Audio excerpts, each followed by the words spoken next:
Sometimes I feel like I am too much and also not enough.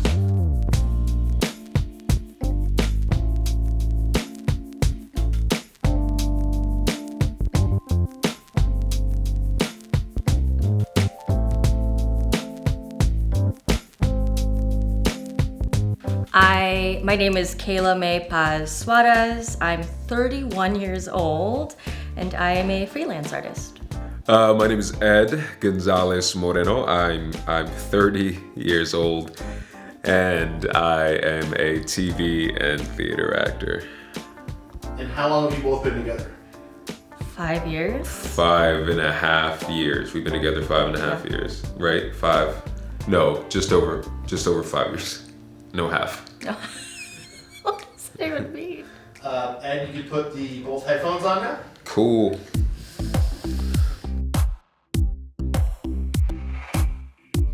He started following me on Instagram. I was away for the summer and I just started noticing someone liking a lot of my photos and videos. That was my first introduction to Ed. What I heard about Ed was that he was an actor, he drove a motorcycle, he was this really cool guy, like a tough shell, hard to crack kind of thing. My first impression of Kayla was that she's very quirky, in a really, she has a great like contrast of like quirk and then like hip hop. And I thought that was like, I was like, oh, that's such a unique combination. I've never seen that before. Our first date, we went and saw, in my mind, did not accept that it was a first date. I was like, this isn't a date. We're just seeing a movie. And I had a good time. It was a good time, it was a good movie. We had agreed that we were going to be movie-going partners. That was the basis of our relationship when we first started seeing each other, and then we just kept seeing movies together. Yeah, it was good. We saw a great movie, had some good beers at the Alamo Drafthouse bar, and then I walked her to the train, and then gave her like a little side hug, and then it was over. But I thought it was great. It was casual. It was very low key, but it was a date, and I enjoyed the night, and I enjoyed the person that I was with. Who said I love you first? Ed did, and it shocked me to my core. I was very confused when he said it because I did not see it coming. It was his birthday. We were sitting in the car, we were on our way home, and he leaned over or we were talking about something. He was like, this and that, just because I love you, and it kind of spilled out, and it was a big surprise. Yeah, I said I love you first. I was a little drunk. There had been some scenarios that happened. Or I almost punched my friend in his face because he was saying some really dumb shit.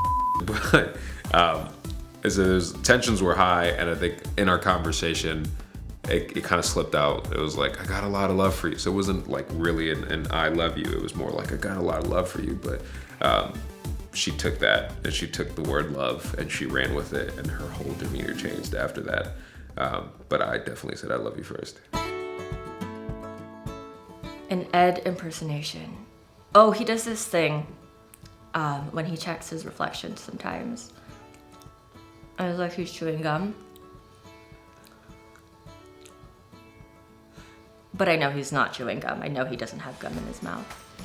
And he does that sometimes, like right before we leave the house. He has a dance that he does sometimes. That's fun. It's this. It's this. There it is. Yep, that's a little wiggle. That's another side of Ed that I love. Oh, she does this a lot. She's, oh my God. Like, it's just like when she has like epiphanies often, I feel like she like is always like having like a breakthrough in some way. She's like in her own world, and all of a sudden she comes back, but it's like she like broke through like that dimension, and she's like, oh my God, I'm back. So it's that like emerging through like the, I don't know, like a time vortex back into this reality. That's her quirk.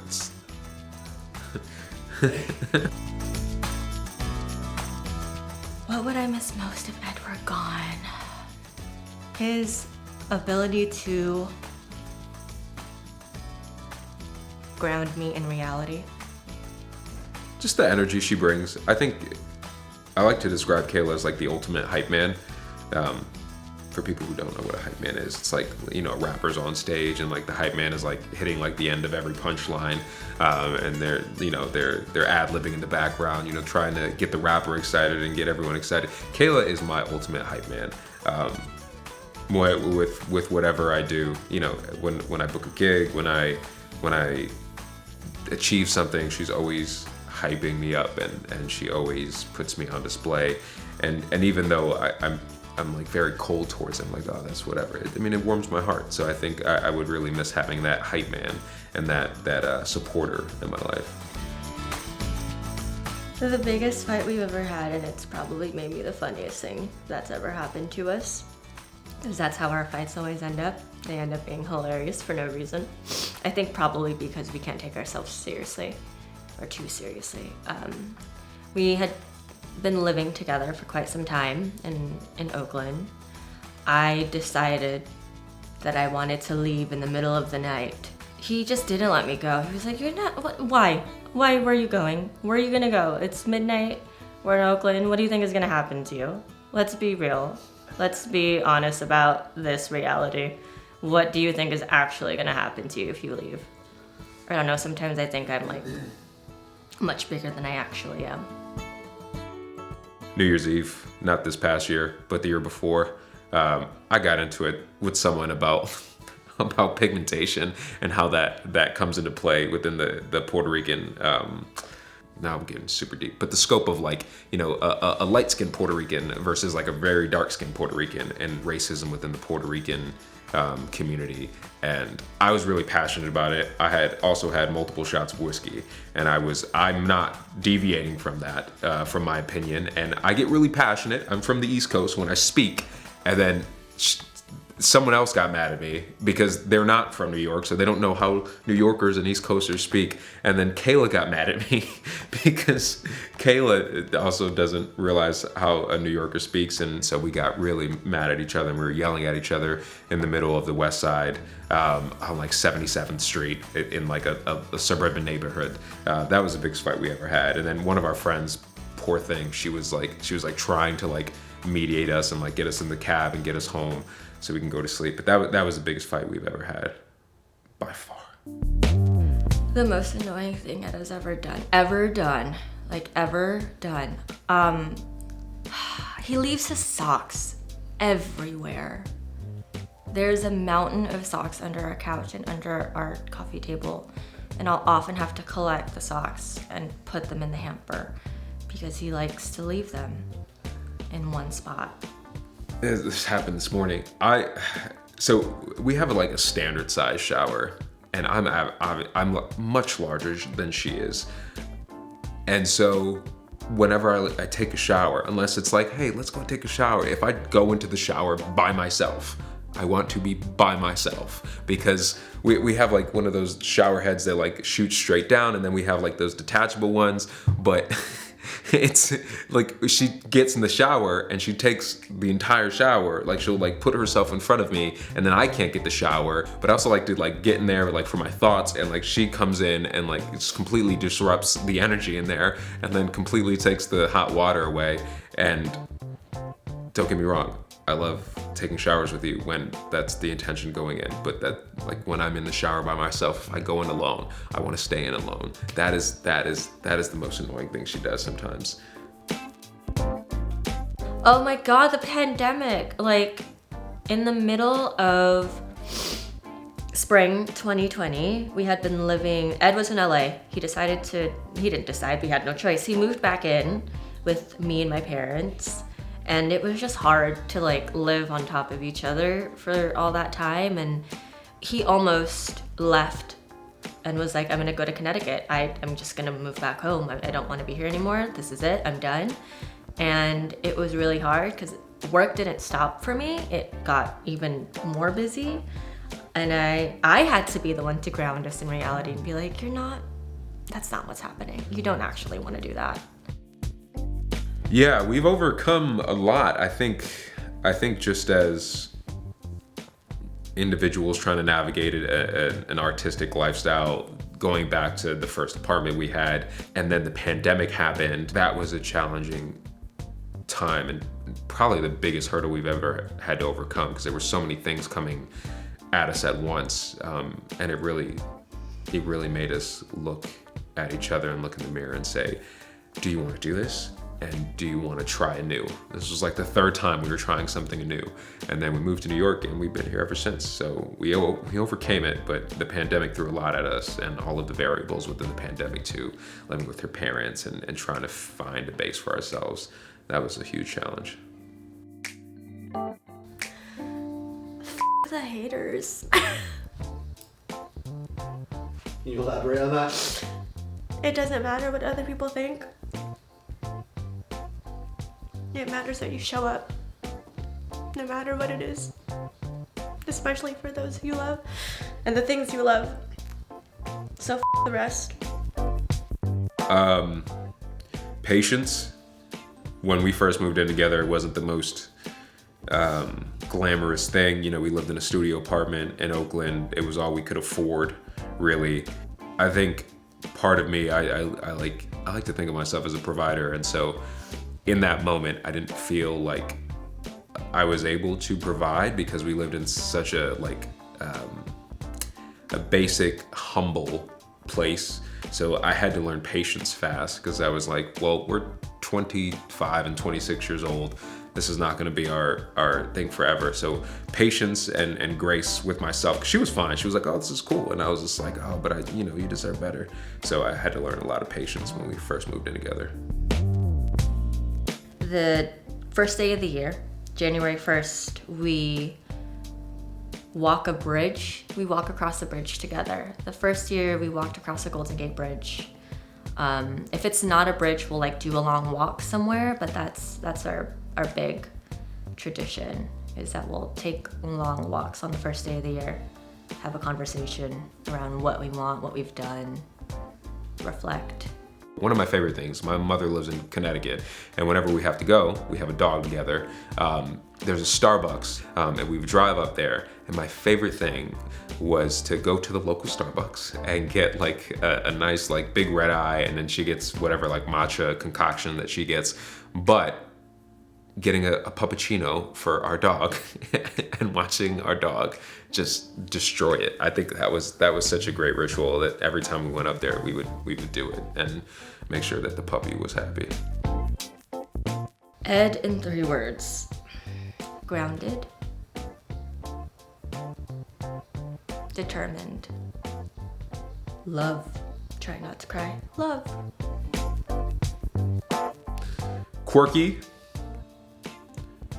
Hyphy. It's a Bay Area slang term. And spiritual.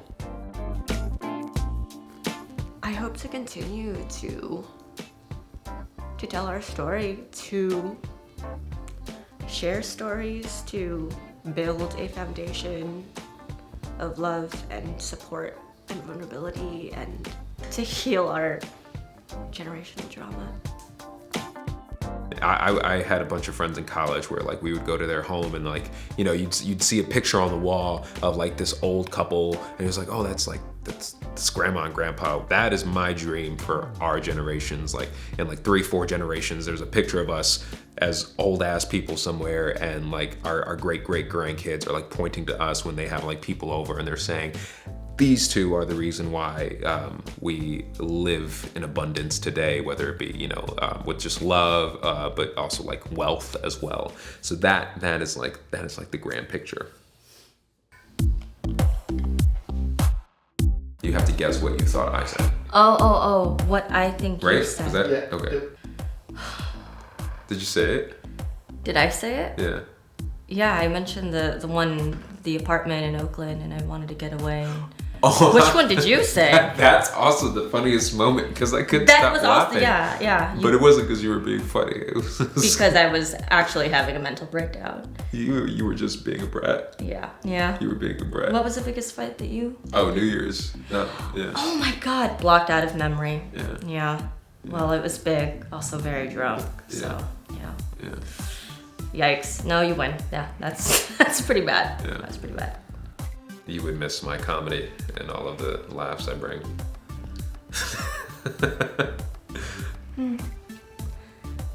I think... Wait, no, was I correct? No, I said that I would miss that you... did I say that you keep me grounded? Yep, ground you in reality. That, yeah, I would float away into dreamland if you weren't around. That's accurate. Yeah. Yeah. What would you miss about me? I think you would miss my comedy and my humor. No? Oh. I didn't even Well, answer damn. that question. What would you miss? I said that you're like the ultimate hype man, and like your support, your the way you support and cheer and yeah, just you make everything feel much more grander than it is, which is a good thing. What is the most annoying thing I've ever done? Guess. You want me to guess? Yeah. I think I saw you pantomiming the shower. Is it me? It's when I get in the shower by myself and then you come in and That then you happened take this all of the room. morning. I'm sorry. It happened this morning. That's why I was so relevant. It's top of Yeah, mind. yeah. It's top of mind. What do you think I said for you? I don't know, probably like when I smoke cigars in the apartment. I can care less about the cigars. It's the socks for me. Oh, yeah. It's the socks everywhere for me. It's really bad, actually. Sometimes I look under the couch, I'm like, oh, where are those socks? Yeah. Mhm. Yeah. The unique tradition I shared Yeah. was that we take a walk on the first day of the year. We try to. We yeah. try. Yeah. We've done it. A couple times, like Couple Golden times. Gate Bridge. Yeah. We do something outside. We like try not to spend money. Oh, yeah, and then like the first New Year's just went together and went to the beach, Ocean Beach. Yeah. I said when we used to go to East Granby and get puppuccinos for Kia.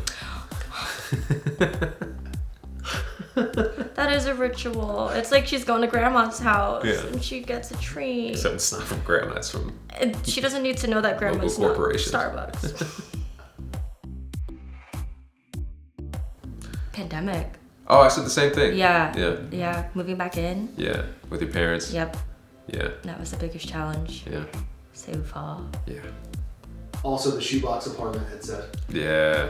Yeah. I forget how small it was. I was just really insecure about it. Yeah, I've lived in that size room my whole life. Sharing it with someone wasn't so bad. Maybe it was though. It was pretty. It's just tight. tight. Yeah. It's tight.